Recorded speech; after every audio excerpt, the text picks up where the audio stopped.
and shot. Perfect pong ihain bukas sa inyong medianoche. Subukan natin itong sikat na Japanese pasta recipe na Napolitan pasta. Pag inisip mo, parang siyang Italian, no? Pero hindi yung Politan pala yun. Ito, Napolitan. Wala lang yun Galing sa Yokohama, isang chef ang nagpauso. Wow! Neapolitan! Napolitan! Napolitan! Yan pala Neapolitan. Yes. Ayan, Mama, yung ating expectation versus reality, yung nakita nyo po kanina. Ito, pakita natin ulit. Ayan. Ganon gagawin. Kasi hindi daw pinuputol talaga dapat yung pasta, sabi ni Mama Angela. Ang mga sangkap po natin, pasta na ating naluto na po al dente, Hungarian sausage, mushroom, bell pepper, bawang, sibuyas, tomato sauce, paminta, oyster sauce, Worcestershire sauce, asukal, margarine, at tubig. Paraan po ng pagluluto, iluto ang inyong pasta as you would cook it sa pan. Ipiprito naman po natin ang Hungarian sausage na nagawa na ba natin? Hindi pa. Prito na lang. Let's go. Ready ka na? Opo. Okay, baka tumalsik ha. Tumalansik. Kasi medyo may pagka-frozen. Ibaba mo ng maigit. That's right. Kasi nga may tubig. Okay. I just let them Atapang, atao. Na-inspire ako kay Sa dami ng pinagdaanan yan, Ma. Talaga. Kay Chef Shigetada Iri sa Yokohama, sa Grand New Hotel. Doon na sumikat ang Napolitan. Neapolitan pasta po, pero dahil mga Japanese, di ba? Napolitan. Napolitan. Nilagyan daw niya ng Western Yun, feel. It was named after Naples, Italy. Yes. Pero Japanese Nilagyan ang niya ng naging Kasi may oyster sauce, di ba? Yes. At saka yung iba pa yung mga brown Sorry, sauce. lumalayo ko sa ano eh. Oo, yung mantika.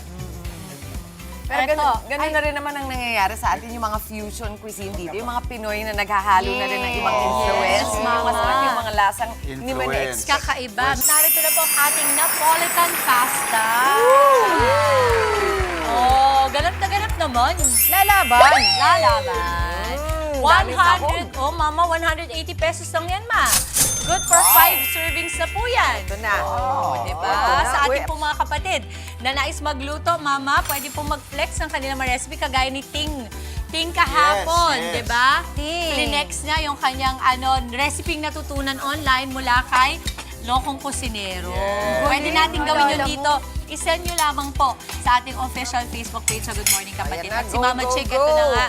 As a mother, Galing mo, alam mo, seryoso, hindi gusto ko banggitin. Ang galing mo sa pangalan. Talaga. I'm bad at names. I'm bad at Alam mo, seryoso of course. So, ganyan ang mga artista, yung mga, di ba, kaya pag magmemorya yan ng kanyang Kaya kung kayo may utang kay Dimples, patay ka. Di nga, yun nga ang nakakalimutan. Dapat nga ata, yun na lang naaalala ko eh. Kaway-kaway sa mga may utang sa akin. Magno-New Year na, baka naman sabihin nyo, wala na naman kayo pambayad, ha? By the way, I wanna greet Sir Ebe Dancel. Ebe Dancel Okay na po, okay na po sa'yo. Okay. Sir Ebe kahapon. Ito si Jeremy Reyes, ating audio, sa Jeremy, control. happy birthday. Happy birthday, Jeremy. Uy, at by the way, happy anniversary sa amin na asawa ko. Happy anniversary. Today kami Papa naging Chris. Good job.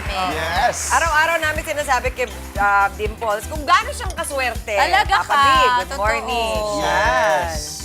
Okay. Mamaya pakita ko na okay. lang sa kanya yung live. Ang sarap! Sarap. Nakala mo, first time mo? Eh, kumain ka na niya kanina. Kaarte pa ako eh.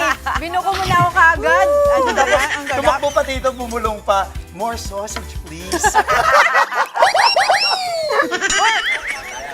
Original recipe nito, ketchup, di ba? Yeah. Kasi nung panahon daw na it was invented, this dish, kasi World War II yun. World War II. So, medyo mahirap pa yung access sa tomato sauce. Kaya ketchup daw nilagay nila. Okay lang, di ba tawag dyan sa ketchup? Oh, pwede. Alam mo, parang ganito rin yung discover yung Pinoy spaghetti, no? Hindi naman kasi talaga matamis ang Pinoy yes, spaghetti. mama. Parang At saka yung tawag talaga nun sakali ay spa-ketchup. Yeah.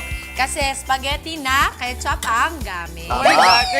Kaya subukan nyo na po ito, ha? 180 pesos for 5 servings, mga less than 40 pesos po sa isang tao pag sinerve nyo ito. Balikan You nyo were lang po saying, Mama? You were ang aming saying? recipe. Yes, Mama. Hindi, yung kusinera namin sa pamilya Roa, kasi ang dami namin magpipinsa noon.